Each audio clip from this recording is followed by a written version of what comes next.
Hi mga kaluto, magluluto nga pala ako ng pink salmon, sinigang sa miso.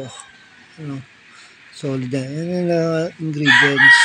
Total of na gastos ko nga pala 372. Solid naman yung lasa. Pink salmon kaya yan. Hindi na tayo mantika. Unahin natin sarili. Ay, bawang pala. Kala ko sarili inuuna. Sunod sibuyas. Gisa na natin. Lagyan natin luya para hindi malansa yung isda. Pag niluluto ko isda, lagi may luya yan. Para hindi malansa. Masarap kainin. Tamang gisa. Sunod, kamatis. Gisa lang natin. Lutuin lang natin kamatis. Gisahin lang natin yan hanggang maluto. Yan. Para mabilis maluto. Yan. Pigain na natin. Sunod na natin lagay yung miso.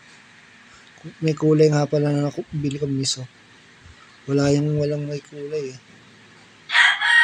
Tapos pag nag-isa na lagyan na sa sabaw, pinag-unaban ng bigas.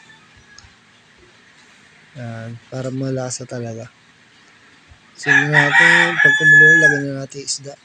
Pakuloy na natin. Para lumasa na isda sa sabaw. Yan. Lalaki na, no? Solid. First,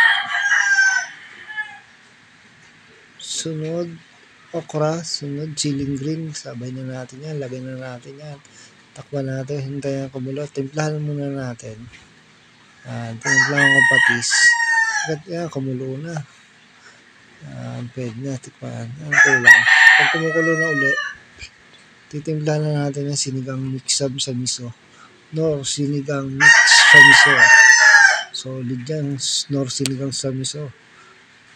May miso na, nilagyan ko pa ng sinigang sa miso. Solid talaga pagka-miso na.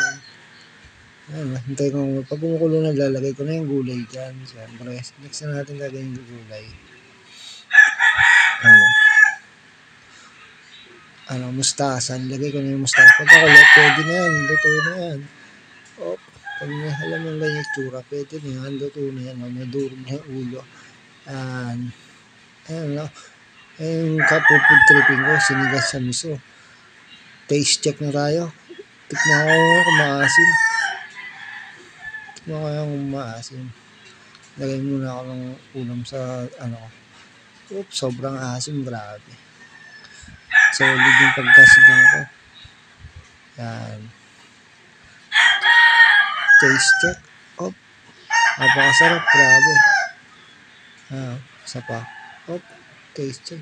Napakasarap ng karne ng ng pink salmon eh. Grabe.